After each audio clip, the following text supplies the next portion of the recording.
Eh bien, bonjour tout le monde. Bienvenue. Nous sommes contents que vous soyez là. C'est la présentation numéro 9 de cette série sur les secrets de la Pentecôte. Et ce soir, notre sujet sera « Est-ce que les langues sont des paroles extatiques ?» Et le sujet de notre étude sera 1 Corinthiens chapitre 14. Nous allons pratiquement faire une étude verset par verset de ce chapitre. Mais avant de commencer, nous voulons demander la présence du Seigneur et sa sagesse. Ainsi, je vous invite à incliner la tête avec moi alors que nous prions. Père Céleste, merci pour tes nombreuses bénédictions ce jour. Merci pour ces choses que nous prenons pour acquises et que plusieurs fois nous ne parvenons pas à te remercier. Une de ces choses pour lesquelles nous aimerions te remercier, c'est ta sainte parole.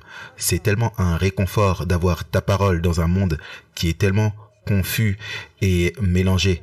On te demande, alors qu'on étudie ce chapitre très important d'1 Corinthiens 14, que ton Esprit Saint soit avec nous pour guider nos pensées. Je demande également que tu puisses bénir non seulement ceux qui sont ici dans le studio, mais également ceux qui regardent ce programme à la télé. Je te demande, Éternel, que tu parles à chaque esprit et à chaque cœur, et on te remercie d'avoir entendu nos prières, car nous les faisons au nom précieux de Jésus. Amen. Comme j'ai mentionné, nous allons étudier aujourd'hui 1 Corinthiens, chapitre 14. Et alors que nous commençons, j'aimerais mentionner quelle est la structure de base de ce chapitre. Et nous n'allons pas vous donner une structure détaillée spécifique, mais il y a deux parties principales. Versets 1 à 25 de 1 Corinthiens 14 parlent de la relation entre les langues et la prophétie. Puis, les versets 26 à 40 traitent du bon ordre dans le service d'adoration, des règles pour le bon ordre dans le service d'adoration. Et donc, nous allons travailler à travers ce chapitre pour voir ce que l'apôtre Paul veut nous enseigner aujourd'hui. Commençons notre étude avec le verset 1 et lisons ce verset où l'apôtre Paul dit « Recherchez l'amour et aspirez aux dons spirituels, mais surtout à celui du parler en langue. » Ah, ce n'est pas ce que l'apôtre Paul dit. Il dit « Désirez les dons spirituels, mais surtout, quoi? À celui de prophétie. » Donc, vous remarquerez que dans l'esprit de l'apôtre Paul, parler en langue ne l'emporte pas sur la prophétie. La prophétie vient avant le parler en langue. Et nous avons remarqué dans notre étude la raison pourquoi. Maintenant, allons au verset 2. Il n'y a pas de verset dans 1 Corinthiens 14 qui ait amené plus de confusion dans l'esprit des gens que ce verset. Parce qu'il semble dire que les Corinthiens parlaient en paroles extatiques. Mais lorsque nous étudions le verset attentivement, nous allons découvrir que l'apôtre Paul, en fait, ne dit pas que ce don est différent du don qui a été donné dans le livre d'Actes. Alors lisons ce verset, 1 Corinthiens chapitre 14 et le verset 2. Il dit « En effet, celui qui parle en langue, c'est le mot glossa, ne parle pas aux hommes, mais à Dieu, car personne ne le comprend. Et c'est en esprit qu'il dit des mystères. » Maintenant, cela semble un verset assez déroutant, n'est-ce pas? Donc il dit, car celui qui parle en langue ne parle pas aux hommes, mais à Dieu, car personne ne le comprend. Et c'est en esprit qu'il dit des mystères. Maintenant, ce verset a conduit beaucoup de gens à croire que le don que l'église de Corinthe avait était un don différent que nous trouvons dans Actes chapitre 2, que les gens à Corinthe parlaient en fait dans un type de langage céleste ou angélique qui n'est parlé nulle part sur la planète Terre. Cependant, nous allons remarquer que ce n'est pas le cas. Nous allons remarquer dans notre étude aujourd'hui que le don à Corinthe était le même que le don que Dieu a donné dans Actes chapitre 2, Actes chapitre 10 et Actes chapitre 19. Et le même don auquel Jésus fait référence dans Marc 16 et verset 17. Maintenant, c'est très important pour nous de réaliser que dans ce verset, l'expression où il est dit ici « car celui qui parle en langue ne parle pas aux hommes mais à Dieu », il y a certaines versions qui traduisent ceux qui parlent dans une langue inconnue ou parlent dans une langue étrange. Par exemple, la version King James dit « celui qui parle dans une langue inconnue ». Maintenant, il n'y a aucun mandat, quoi que ce soit, pour traduire langue inconnue, parce que le mot inconnu est inconnu dans ce texte. Il n'est pas là. Il est simplement dit celui qui parle dans une langue. Maintenant, d'autres versions ajoutent un autre mot à ce verset. Par exemple, la version Good News dit celui qui parle une langue étrangère. La version New English dit celui qui parle de manière extatique. La NIV est encore plus claire quand elle dit que celui qui parle dans une langue, tout comme nous l'avons lu dans la version New King James. Maintenant, il est important pour nous de réaliser que le mot langue est utilisé 27 fois dans 1 Corinthiens 12, 13 et 14. Et dans chaque cas, le mot langue est identique au mot qui est utilisé dans Marc 16 et le verset 17, dans Actes chapitre 2, dans Actes chapitre 10 et dans Actes chapitre 19. Et donc, c'est le mot identique qui est utilisé tout du long. Donc, il n'y a aucun mandat pour traduire le mot langue comme langue étrangère ou énonciation extatique. Il signifie simplement langue. Maintenant, laissez-moi vous donner un exemple pratique qui nous aidera à comprendre ce que ce verset 2 qui est très difficile à comprendre si vous ne l'étudiez pas attentivement.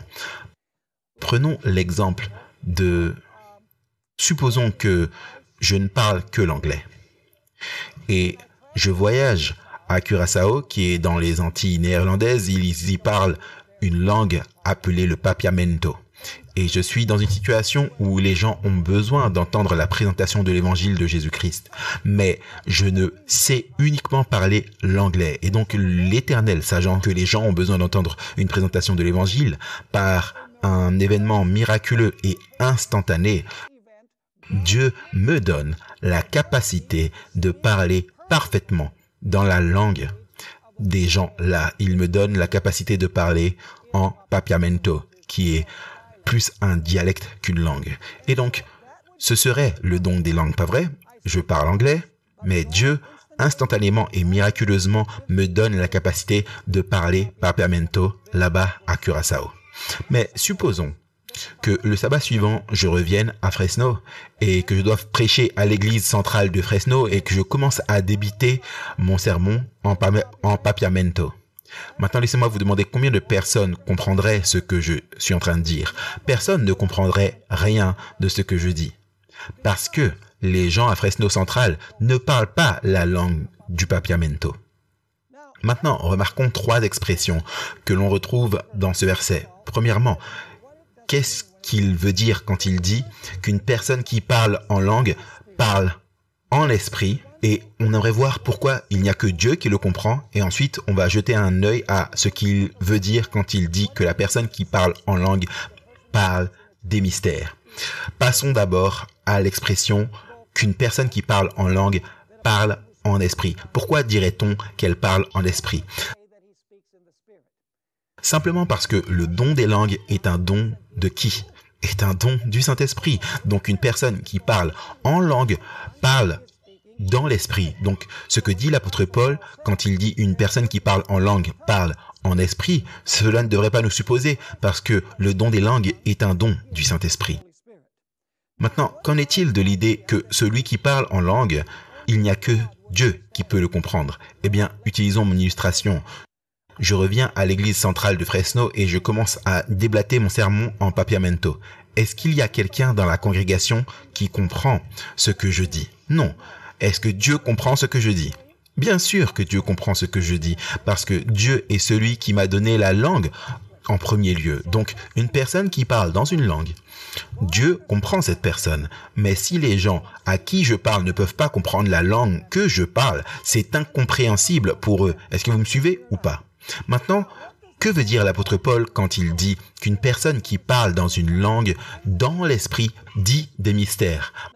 Maintenant, vous savez, le mot mystère dans le Nouveau Testament a une connotation différente et une signification différente pour nous au XXIe siècle.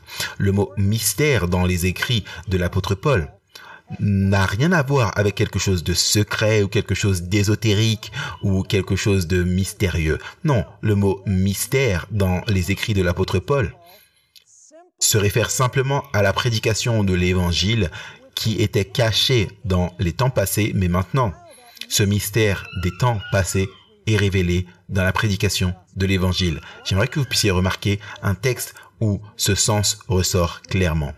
Éphésiens chapitre 6 et les versets 18 à 19 a beaucoup de mots communs au texte qu'on vient de lire. De 1 Corinthiens 14 verset 2. Regardez ce que dit l'apôtre Paul, Éphésiens 6, 18 à 20. Faites en tout temps par l'Esprit toutes sortes de prières et de supplications. Est-ce que c'est une phrase que nous trouvons dans le texte que nous venons de lire? Absolument. Veillez à cela avec une entière persévérance et priez pour tous les saints. Et pour moi, afin que quoi? Que cette parole, c'est un mot intéressant qui est utilisé en relation avec le don des langues ainsi, également, afin que cette parole puisse quoi? Puisse m'être donnée, qui la lui donnerait? Dieu, c'est vrai, l'Esprit Saint, puisse m'être donné afin que j'ouvre la bouche avec hardiesse pour faire connaître quoi? Le mystère de l'Évangile. Alors, quel est le mystère? Est-ce que c'est une langue mystérieuse que personne ne comprend? Non, c'est la prédication de quoi? De l'Évangile qui était caché dans les siècles passés parce qu'il n'était compris qu'en type, mais aujourd'hui, il est amené à la lumière et ainsi, il dit, une fois de plus, au verset 19, « Et pour moi, afin que la parole me soit donnée, afin que j'ouvre la bouche, pour faire connaître avec hardiesse le mystère de l'Évangile, pour lequel je suis un ambassadeur lié de chaîne, afin que j'eusse de hardiesse en lui comme je dois parler. » Donc, est-ce que vous comprenez le verset 2? Cela semble être compliqué, mais ce n'est pas compliqué quand vous réalisez ce que chaque phrase dans le verset signifie. Maintenant, passons au verset 3. Ici, l'apôtre Paul dit « mais ». Il fait un contraste, pas vrai?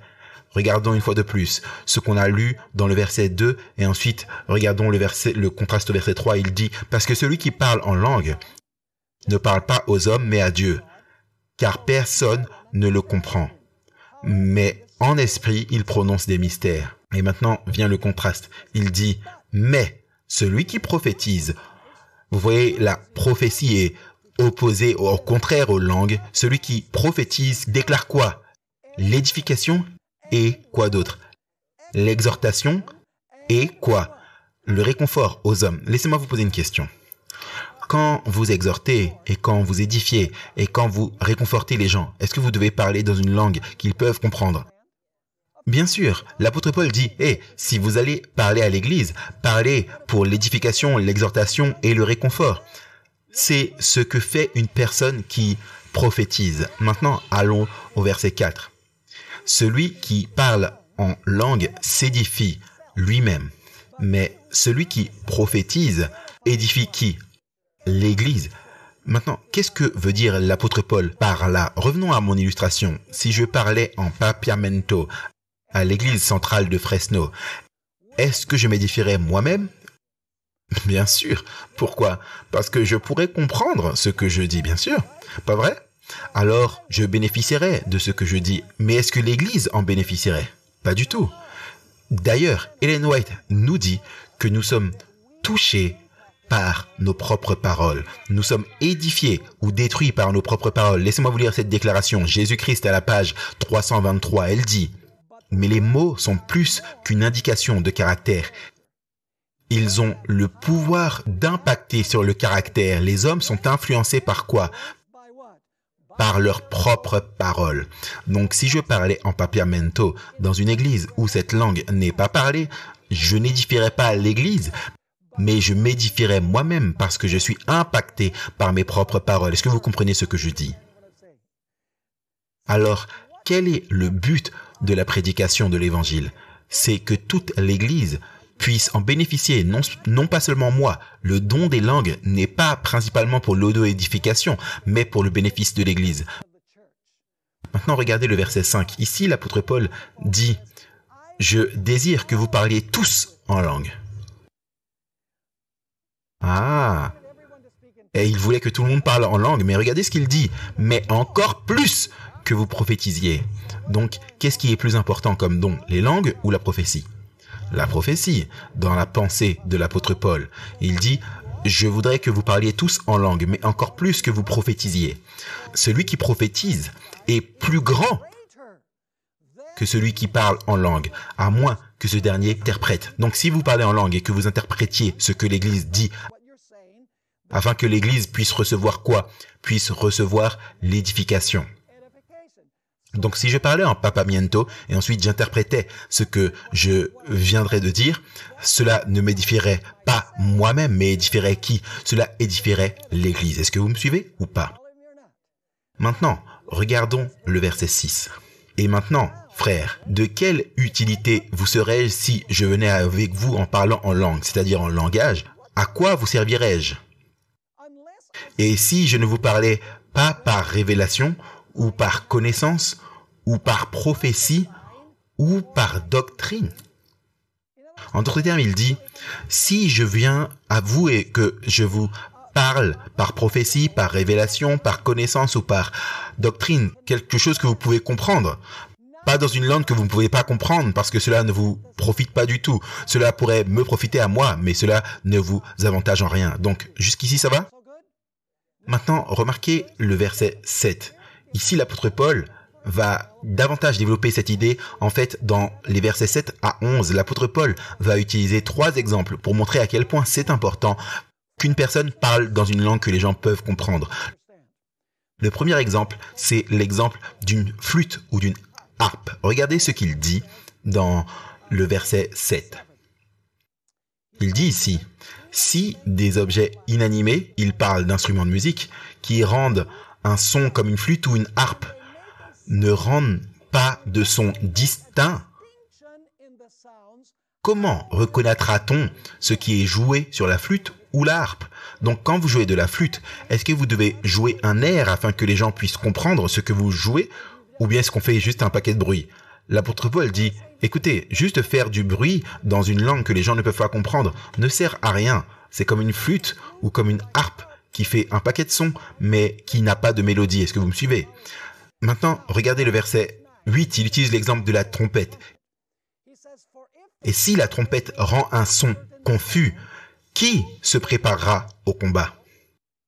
Laissez-moi vous donner un exemple. Je suis un trompettiste, alors laissez-moi utiliser l'exemple de la trompette. Supposons que vous vouliez que les gens s'endorment et que vous jouez la mélodie qui dit ta da da da da da. Cela ne fait pas sens. Ou bien supposons que vous vouliez que un individu, vous savez, vous allez à un enterrement et vous savez ce que vous êtes censé jouer lors des funérailles, mais vous vous mettez à jouer ta ta ta ta ta ta ta ta ta ta ta ta ta. Vous voyez, ça ne matche pas. Pour que les gens puissent comprendre ce qui est dit, ce qui est déclaré, ça doit être un air compréhensible pour les gens et adapté à l'occasion. C'est ce que dit l'apôtre Paul. Et puis il dit au verset 9, de même, vous, si par la langue, quoi? Vous ne donnez pas une parole, quoi? Distincte. Donc laissez-moi vous demander, est-ce que ce sont des langues dont l'apôtre Paul parle ou est-ce qu'il parle du charabia? C'est des langues, mes amis. Il dit, de même vous, si par la langue, vous ne donnez pas une parole distincte, comment saura-t-on ce que vous dites? Car vous parlez en l'air. En d'autres termes, vos mots n'auront aucune utilité s'ils n'ont pas de sens pour ceux à qui vous parlez. Et alors l'apôtre Paul utilise un troisième exemple, l'exemple des langues parlées par les nations, la communication entre les nations. Regardez ce qu'il dit dans les versets 10 et 11. Il dit « Quelque nombreuses que puissent être dans le monde diverses langues. Il n'en est aucune qui ne soit une langue inintelligible, c'est-à-dire qu'aucune d'entre elles n'est sans signification. » Est-ce que l'apôtre Paul parle ici de vraies langues qui sont parlées dans les nations? Bien sûr. Il dit quelque nombreuses que puissent être dans le monde les diverses langues, il n'en est aucune qui ne soit inintelligible. Si donc je ne connais pas le sens de la langue, est-ce que vous suivez ce qu'il dit? Si je ne connais pas le sens de la langue, qu'une personne parle, je serai quoi? Un barbare pour celui qui parle, et celui qui parle sera quoi? Un barbare pour moi. En d'autres termes, il dit que ces langues dans l'église de Corinthe étaient de vraies langues, mais ce que les gens faisaient, c'est qu'ils parlaient dans une langue que personne dans la congrégation ne pouvait comprendre. Mais c'était de vraies langues des nations, le même don que dans Actes chapitre 2, mais le don était mal utilisé. Il a été utilisé pour se vanter du don que Dieu avait donné aux Corinthiens. Et ensuite, l'apôtre Paul dit au verset 12, « De même, vous, puisque vous aspirez aux dons spirituels, que ce soit, pourquoi? Voici encore une fois le même point, que ce soit, pourquoi? Pour l'édification de l'Église que vous cherchiez à en posséder. » Donc, l'apôtre Paul dit, le don des langues n'est pas pour vous vanter ou pour votre propre édification ou pour que les gens pensent que vous avez un niveau spirituel élevé. Non, le don des langues est pour l'édification de l'Église. Est-ce que tous les dons de l'Esprit sont pour l'édification du corps de Christ? Absolument. Aucun don n'est pour des fins égoïstes, uniquement pour votre propre édification. Et ensuite, nous trouvons dans les versets 13 à 17, l'apôtre Paul continue son argument. Il parle de prier en langue, de chanter en langue et de bénir en langue. Maintenant, il va aussi parler de l'importance, si vous chantez en langue ou si vous priez en langue ou si vous bénissez en langue, c'est indispensable que vous interprétiez ce que vous dites. Maintenant, regardez ce qu'il dit en commençant au verset 13. C'est pourquoi que celui qui parle en langue, c'est-à-dire des langues, selon ce qu'on vient d'étudier. C'est pourquoi que celui qui parle en langue et qui donne le don des langues, par l'Esprit, prie pour avoir quoi? Le don d'interpréter. Donc si vous priez en langue, soit vous ou quelqu'un d'autre doit quoi? Doit donner l'interprétation de ce que vous priez afin que les gens puissent comprendre. Verset 14. Car si je prie en langue, donc c'est-à-dire une langue inconnue par la congrégation, mon esprit est en prière. Pourquoi dit-il que mon esprit est en prière? Parce que le don des langues est un don donné par qui? Donné par l'Esprit Saint. Donc il dit, mon esprit prie, mais mon intelligence demeure stérile. Verset 15. Quelle est la conclusion alors? Je prierai par l'Esprit, c'est-à-dire parce que le Saint-Esprit a donné le don, et je prierai aussi avec quoi? Avec la compréhension. Pourquoi prierait-il avec la compréhension? Parce que quand il prie en langue, il fournit également quoi selon le contexte? Il fournit également l'interprétation de ce qu'il dit. Et ensuite, j'aimerais que vous puissiez remarquer ce qu'il continue de dire. Il dit, je chanterai avec l'esprit parce que chanter est aussi un don spirituel. Et je chanterai aussi avec quoi? Avec l'entendement. Maintenant, si je chantais par exemple un hymne de l'hymne et louange en espagnol, vous savez, vous pourriez savoir quel est l'hymne par la mélodie. Par exemple, si je chantais The Old Rugged Cross, mais vous ne comprendriez pas les paroles si vous n'avez jamais entendu l'hymne auparavant. Donc si je chantais dans une langue, je devrais également fournir quoi? L'interprétation de ce que je chante, afin que l'Église puisse en bénéficier. Donc l'apôtre Paul dit, je chanterai avec l'esprit, c'est-à-dire parce que chanter est un don spirituel, et je chanterai aussi avec l'entendement, en interprétant, en d'autres termes, ce que je chante. Verset 17, regardez ce qu'il dit. Sans quoi, si vous bénissez avec l'Esprit, une fois de plus, parce que l'Esprit Saint donne cette capacité de bénir les autres. Si vous bénissez avec l'Esprit, comment celui qui occupe la place de celui qui n'est pas informé dira Amen à votre action de grâce, puisqu'il ne comprend pas ce que vous dites? Est-ce que vous comprenez ce que dit l'apôtre Paul? Il dit, si vous bénissez et utilisez une langue que personne ne peut comprendre, comment quelqu'un dira-t-il Amen à ce que vous dites? Et ensuite, il continue de dire, puisqu'il ne comprend pas ce que tu dis, tu rends, il est vrai, d'excellentes actions de grâce, mais l'autre n'est pas quoi? Édifié. Parce que tu n'as pas interprété et l'autre personne ne peut pas comprendre. Est-ce que vous me comprenez ou pas? Maintenant, passons au verset 18. Il dit, je rends grâce à Dieu de ce que je parle en langue plus que vous tous. l'apôtre Paul dit « Je parle en langue plus que n'importe lequel d'entre vous ». Maintenant, laissez-moi vous demander pourquoi Dieu aurait-il donné à l'apôtre Paul plus de langues, la capacité de parler plus de langues que n'importe lequel des autres qui étaient là. Mes amis, parce que l'apôtre Paul a fait des voyages missionnaires dans tout l'Empire romain.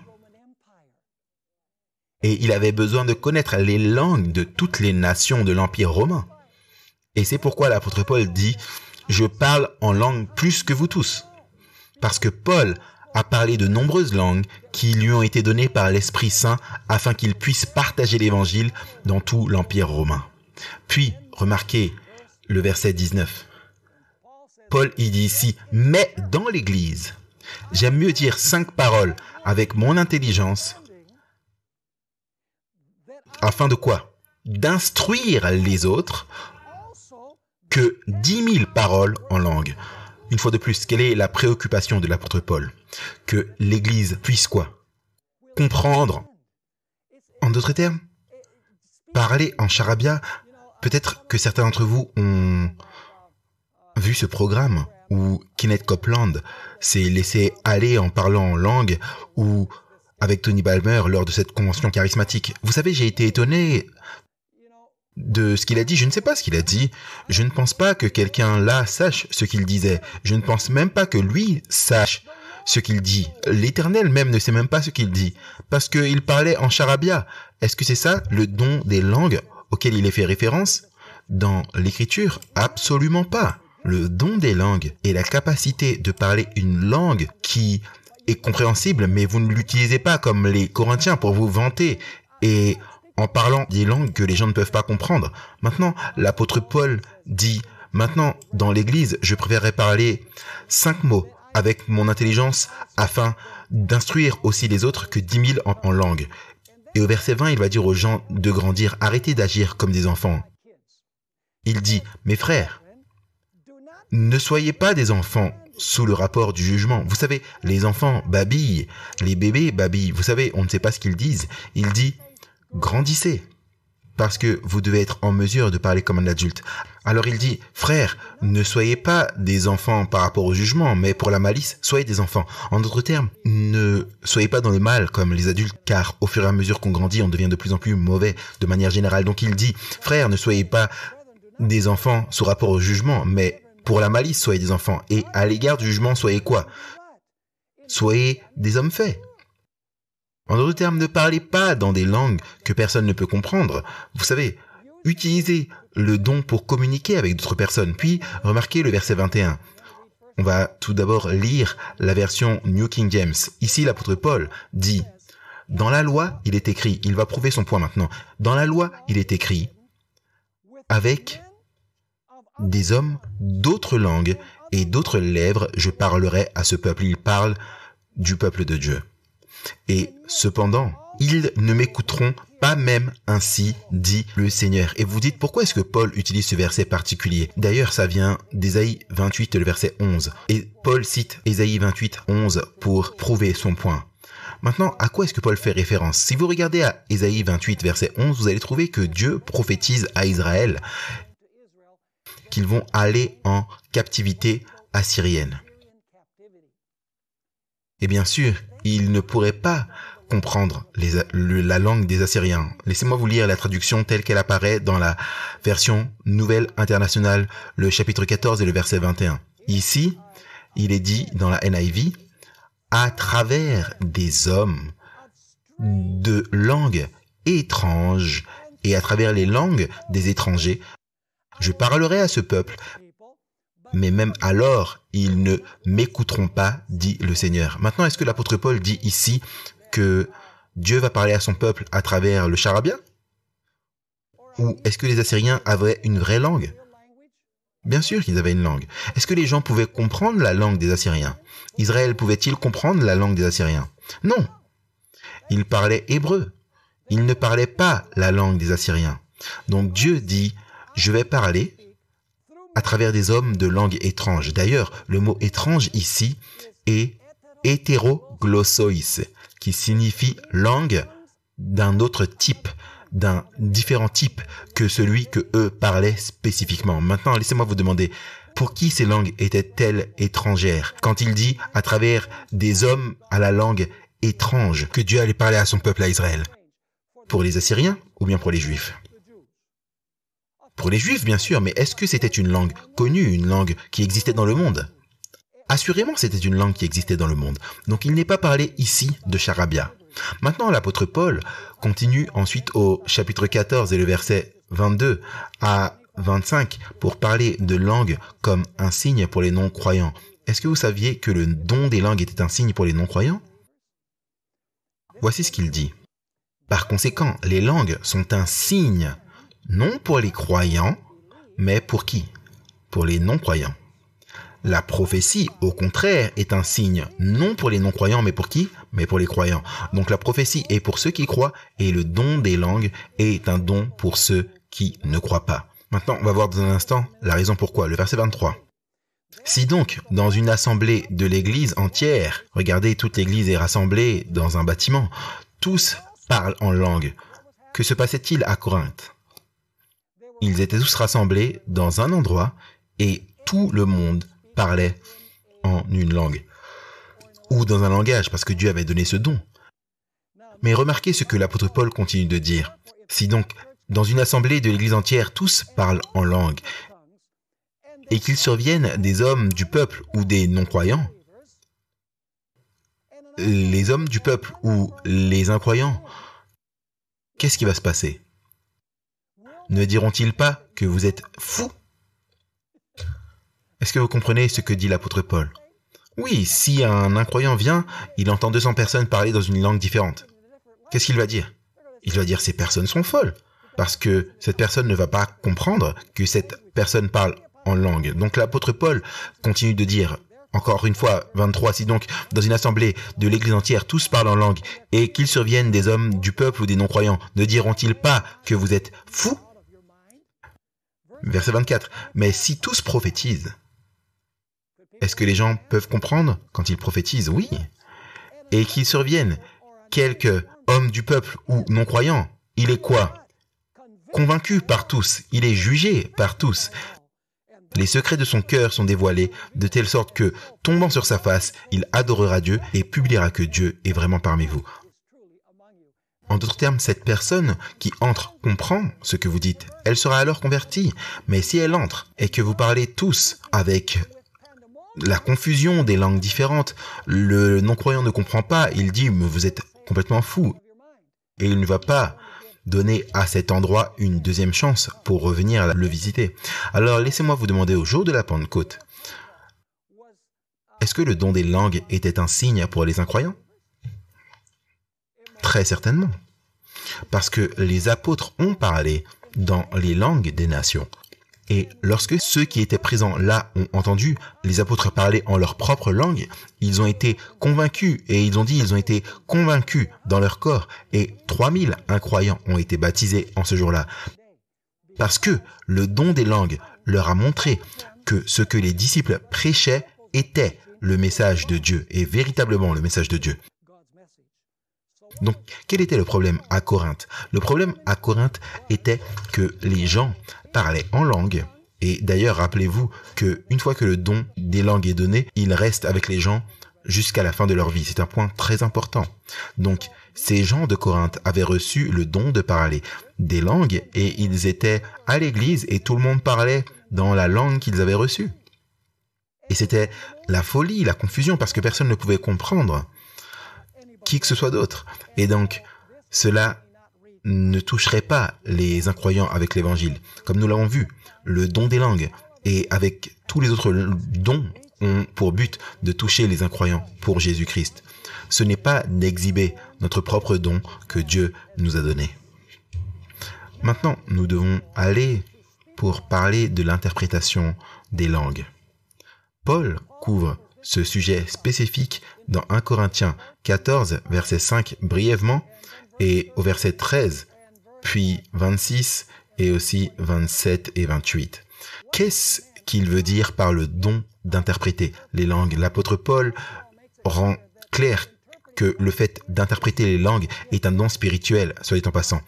En résumé, c'est l'art de la traduction. Voici ce qu'est le don d'interprétation? Laissez-moi vous donner 2 ou 3 exemples bibliques. Actes, chapitre 9 et le verset 36 utilisent le même mot, interpréter. Il est dit, parlant de cette femme charitable sous le nom de Dorcas, la chose suivante. Il y avait à Jopé, parmi les disciples, une femme nommée Tabitha. C'est de l'hébreu, soit dit en passant, ce qui signifie quoi? Ce qui est traduit ou interprété Dorcas en grec. Donc, quel est le don d'interprétation? C'est le don de quoi? De traduire une langue. C'est aussi un don spirituel.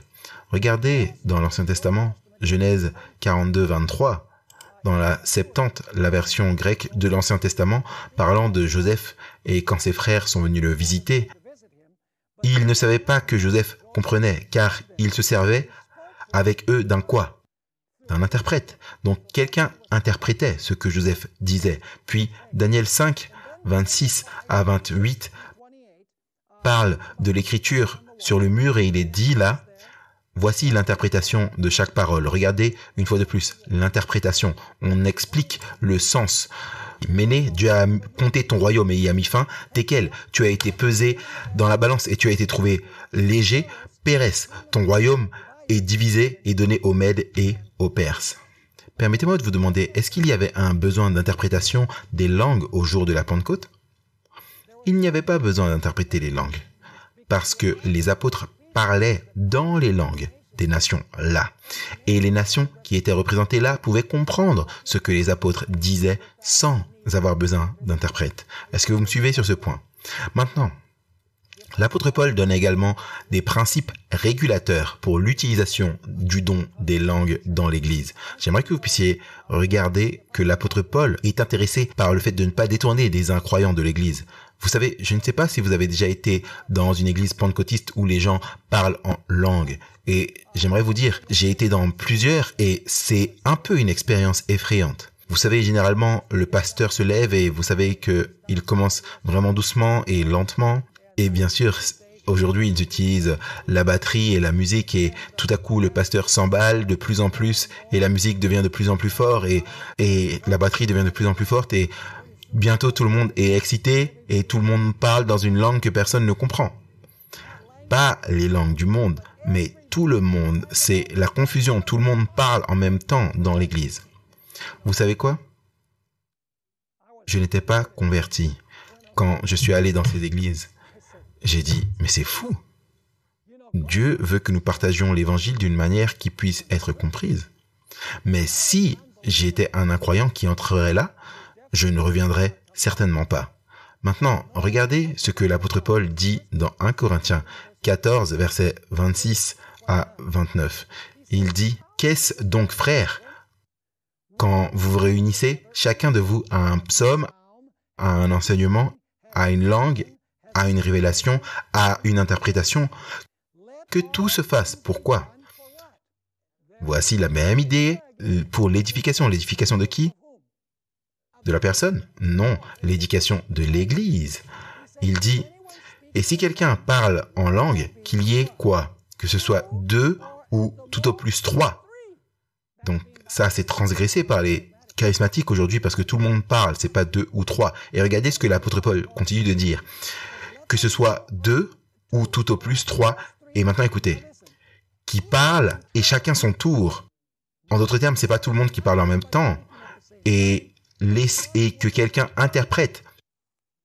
Donc si vous parlez dans une langue, par exemple, si quelqu'un vient de Chine pour visiter l'église centrale de Fresno et veuille donner un témoignage et que j'ai quelqu'un dans l'église qui soit en mesure d'interpréter le chinois, vous savez, ce serait bien, mais imaginons que cette personne vienne de Chine et veuille donner son témoignage en chinois. Sans interprète, très peu de personnes pourraient comprendre, mais quand vous avez quelqu'un qui peut traduire le témoignage du chinois à l'anglais, alors l'Église en profite. Donc l'apôtre Paul dit, si vous allez parler en langue, si vous allez donner un témoignage en langue, prier en langue ou chanter en langue, assurez-vous qu'il y ait quelqu'un qui interprète ce que vous dites afin que toute l'Église soit édifiée.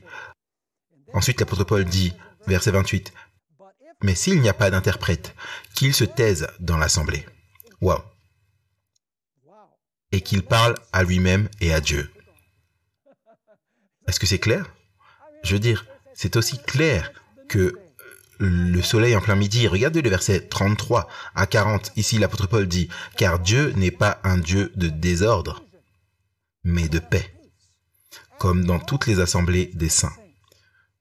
Ainsi, frères, désirez avec ardeur de prophétiser, et n'empêchez pas de parler en langue, mais que toute chose se fasse avec bienséance et avec ordre. »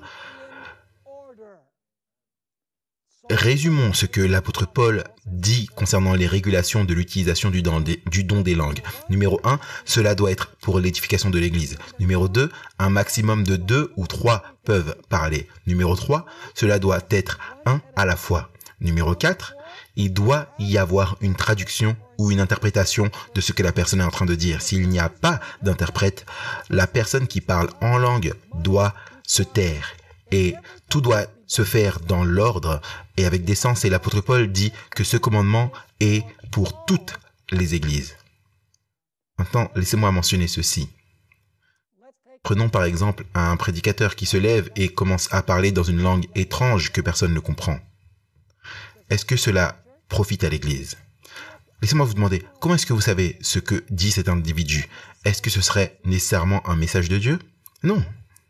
Eh bien, vous dites, oui, mais s'il parle une langue que personne ne comprend, mais que vous avez quelqu'un qui interprète ce que la personne dit, vous dites, mais comment est-ce que l'interprétation de ce que cette personne dit est une véritable interprétation? Mes amis, Dieu nous donne un test externe pour vérifier si un individu parle au nom de Dieu.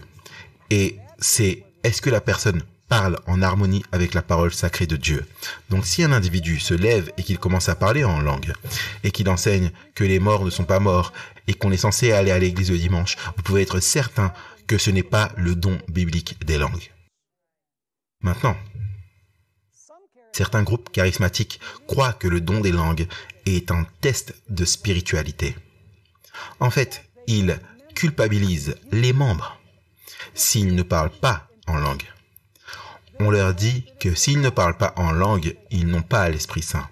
Et j'ai connu des pentecôtistes qui se sentaient très coupables et ils font tout ce qu'ils peuvent pour recevoir le don des langues, pour parler en langue. Mais selon la Bible, mes amis, le test de votre spiritualité n'est pas dans la capacité de parler en langue. C'est dans le fruit de l'Esprit dans votre vie. Ça, c'est le test de votre spiritualité selon Jésus. Maintenant, les dons de l'Esprit et le fruit de l'Esprit sont liés parce qu'ils viennent tous deux de l'Esprit. Maintenant, j'aimerais que vous puissiez remarquer Matthieu chapitre 7, 21 à 23. Matthieu 7, 21 à 23. Ici, Jésus parle d'un groupe de chrétiens dans les derniers jours qui vont accomplir des actes surnaturels. Et vous direz, eh bien, s'ils accomplissent des actes surnaturels, ils doivent être des disciples de Jésus, ils doivent être vraiment authentiques. Remarquons ce que Jésus dit. Ce ne sont pas tous ceux qui me disent « Seigneur, Seigneur ». Est-ce que ce seraient des chrétiens? Oui, c'est les chrétiens qui disent « Seigneur, Seigneur ». Ce n'est pas tous ceux qui disent « Seigneur, Seigneur » qui entreront dans le royaume des cieux, mais celui qui fait quoi? La volonté de mon Père qui est dans les cieux. Plusieurs me diront ce jour-là « Seigneur, Seigneur, n'avons-nous pas prophétisé en ton nom? N'avons-nous pas chassé des démons en ton nom? N'avons-nous pas fait beaucoup de miracles en ton nom?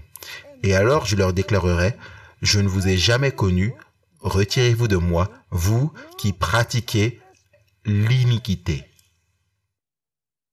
C'est le même mot qui est utilisé dans 1 Jean 3, 4 où il est dit le péché et la transgression de la loi.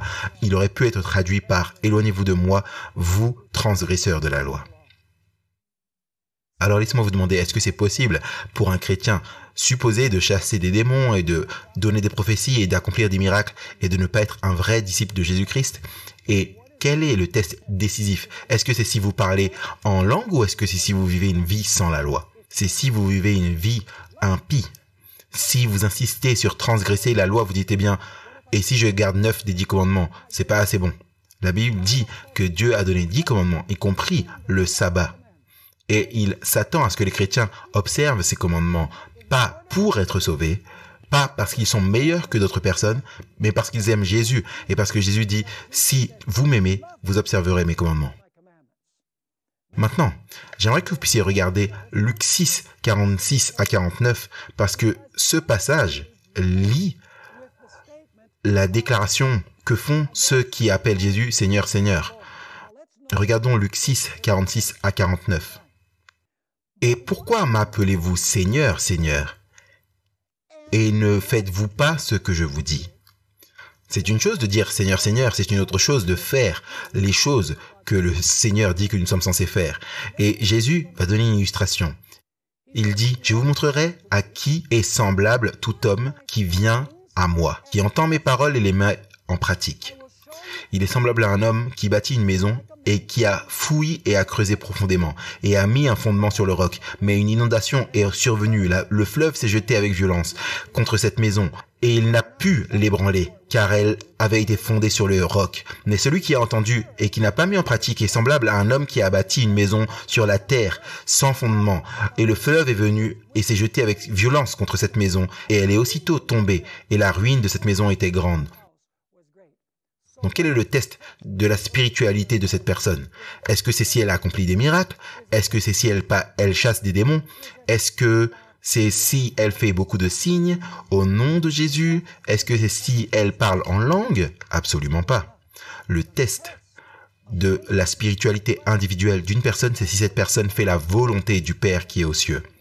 Et si la personne enseigne que nous pouvons transgresser la loi, même dans l'un des commandements, nous pouvons être sûrs que le don que cette personne a ne fait pas partie des dons du Saint-Esprit. Maintenant, allons dans Galates, chapitre 5, versets 19 à 23. Ici, l'apôtre Paul va parler du fruit de la vie comme la preuve de quelque chose d'authentique. Il dit ici, « Maintenant, les œuvres de la chair sont manifestes, lesquelles sont la fornication, l'impureté, l'impudicité, l'idolâtrie, la magie, les inimitiés, les querelles, les jalousies, les colères, les intrigues, les divisions, les sectes, les envies, les meurtres, les ivrogneries, les orgies. » Et au cas où il a oublié quelque chose, il dit « et les choses semblables ».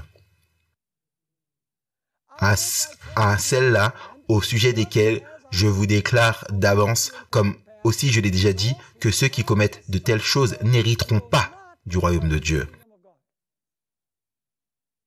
Soit en passant, si vous regardez cette liste, chacune de ces choses sur cette liste est une violation de l'un des 10 commandements.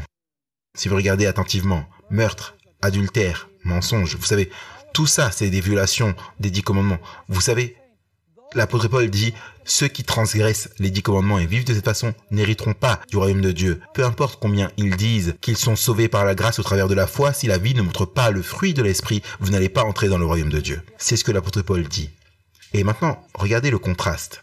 Verset 22. Mais, en d'autres termes, contrairement à cette longue liste qu'il vient de donner de transgression des 10 commandements, il dit, mais le fruit de l'esprit est l'amour, la joie, la paix, la longanimité, la bienveillance, la bonté, la fidélité, la douceur, la tempérance. Contre de telles choses, il n'y a pas de loi. Permettez-moi de vous demander, connaissez-vous une loi qui interdise la bonté? Connaissez-vous une loi qui interdise la gentillesse? Connaissez-vous une loi qui interdise la douceur, la fidélité, la tempérance? Je ne connais aucune loi qui interdit ces choses. Donc l'apôtre Paul dit, le fruit de l'esprit est cette liste de choses. Et il dit, il n'y a pas de loi qui interdise ces choses, mais il y a une loi qui interdit les autres choses. Maintenant, allez avec moi dans Ézéchiel 36 et les versets 25 à 27. Ézéchiel 36, versets 25 et 27. Il est parlé du peuple de Dieu après la captivité babylonienne, ce que Dieu va faire pour eux. Regardez ce que Dieu dit. Et je répandrai sur vous des eaux pures, et vous serez purs. Je vous purifierai de toutes vos impuretés et de toutes vos idoles. Et je vous donnerai quoi?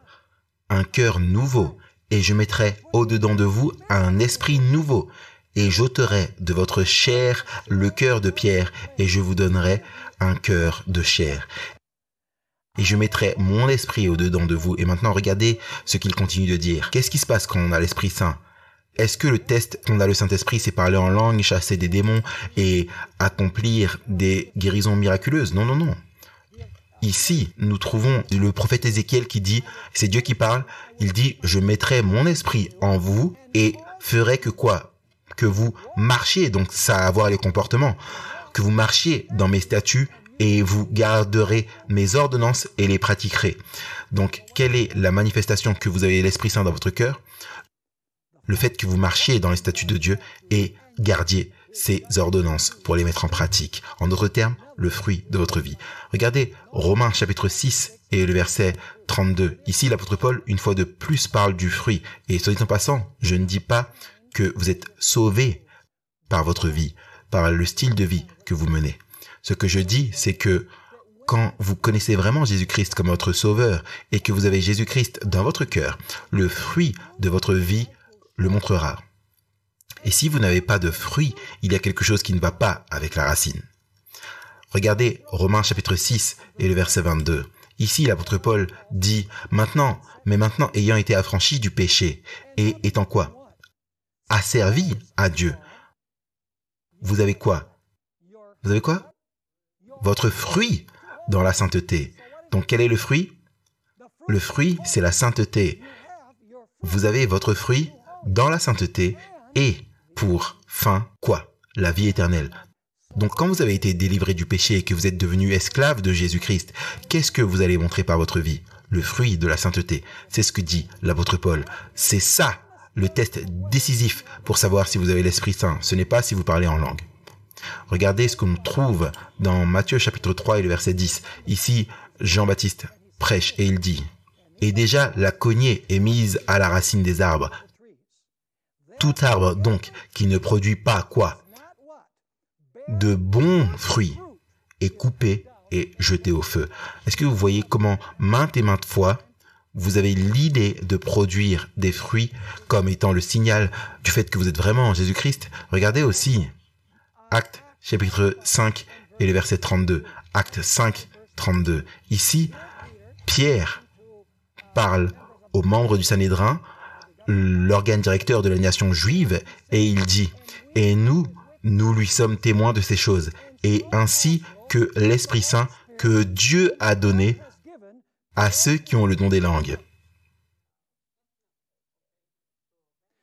À ceux qui chassent des démons. À ceux qui guérissent les malades. Non. Il est dit, ainsi que l'Esprit Saint que Dieu a donné à ceux qui lui obéissent, selon les Écritures. L'obéissance est le test décisif que vous avez l'Esprit Saint dans votre vie. Pas parler en langue ou tout autre don. Regardez Jean 14, versets 15 et 16. Vous avez ici connecté l'amour, les commandements et le Saint-Esprit. Regardez ce qui est dit. C'est Jésus qui parle. Si vous m'aimez, quoi? Gardez mes commandements. Comment on montre qu'on aime Jésus? En observant ces 9 commandements, pas vrai? Non, c'est 10 commandements. Est-ce qu'on montre notre amour pour Jésus quand on passe le sabbat avec lui? Donc si vous ne voulez pas passer le sabbat avec lui, ce serait un problème, pas vrai? Est-ce qu'on aime passer du temps avec quelqu'un qu'on aime? Donc si Jésus dit, je viens chaque sabbat, j'aimerais passer toute la journée avec toi, et vous dites, merci mais non merci, je dois aller faire les magasins. Il y a quelque chose qui ne va pas avec vous dans votre relation d'amour avec Jésus. Et donc, il est dit là, si vous m'aimez, gardez mes commandements. Et ensuite, Jésus dit ceci, et moi, je prierai le Père, et il vous donnera un autre consolateur pour être avec vous éternellement. Est-ce que vous avez vu les 3 étapes? Si vous m'aimez, gardez mes commandements, et je prierai le Père qu'il vous donne quoi? Qu'il vous donne l'Esprit Saint. Jésus aussi, dans Jean chapitre 15, on va lire les versets 2, 4, 8, 10 et 16. Jésus parle de l'importance des fruits. Il dit, tout sarment en moi qui ne porte pas de fruits, il l'ôte. Et tout sarment qui porte du fruit, il le nettoie afin qu'il porte plus de fruits. Demeurez en moi et moi en vous. Comme le sarment ne peut pas porter des fruits de lui-même à moins qu'il ne demeure dans le cep, de même vous ne le pouvez pas, vous non plus, à moins que vous ne demeuriez en moi. Moi, je suis le cep, vous êtes les sarments. Celui qui demeure en moi et moi en lui, qu'est-ce qui se passe dans sa vie? Porte beaucoup de fruits, car séparé de moi, vous ne pouvez rien faire. En ceci, mon Père est glorifié. Que quoi? Que vous portiez beaucoup de fruits, et vous serez mes disciples. Si vous gardez mes commandements, vous demeurerez dans mon amour, comme moi j'ai gardé les commandements de mon Père et je demeure dans son amour. Quelle est la preuve que nous demeurons dans l'amour de Jésus? Le fait que nous gardions ses commandements. Ensuite, Jésus dit, ce n'est pas vous qui m'avez choisi, mais c'est moi qui vous ai choisi et vous ai établi afin que vous alliez et que vous portiez du fruit et que vos fruits demeurent, afin que tout ce que vous demandiez au Père en mon nom, il vous le donne. Donc, quel est le test décisif pour savoir si nous avons le Saint-Esprit? Est-ce que c'est le fait que nous ayons les dons de l'Esprit ou est-ce que c'est le fait que nous ayons le fruit de l'Esprit?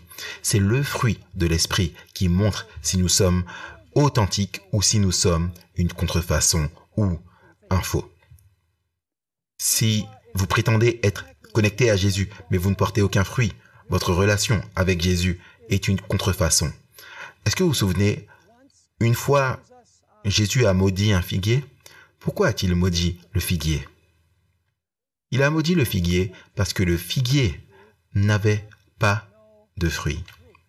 Remarquez Matthieu 21, verset 19, notre dernier texte. Qu'est-ce qui est arrivé avec le figuier? Il l'a maudit parce qu'il n'avait pas de fruits. Il est dit là, et en voyant un figuier sur le chemin, il s'en approcha et n'y trouva rien que des feuilles. Donc c'est un bel arbre, il y avait beaucoup de feuilles. Mais vous savez, si vous avez un avocatier et qu'il a beaucoup de feuilles et qu'il ne produit jamais un avocat, vous dites, attends une minute, il y a quelque chose qui ne va pas ici. Et donc il dit, en voyant un figuier sur le chemin, il s'en approcha et il n'y trouva rien d'autre que des feuilles et lui dit, que jamais aucun fruit ne naisse plus de toi. Et à l'instant, le figuier sécha. Alors que se passe-t-il quand une personne n'a pas de fruits dans sa vie? Que se passe-t-il avec sa vie spirituelle? Sa vie spirituelle sèche, selon les Écritures. Donc, mes amis, ne nous concentrons pas sur les langues comme le test décisif de la présence de l'Esprit dans notre vie. Nous devons nous concentrer sur aimer Jésus, observer ses commandements et porter du fruit dans nos vies pour son honneur et pour sa gloire. Ça, c'est le test décisif que nous connaissons vraiment Jésus-Christ comme notre Sauveur et notre Seigneur.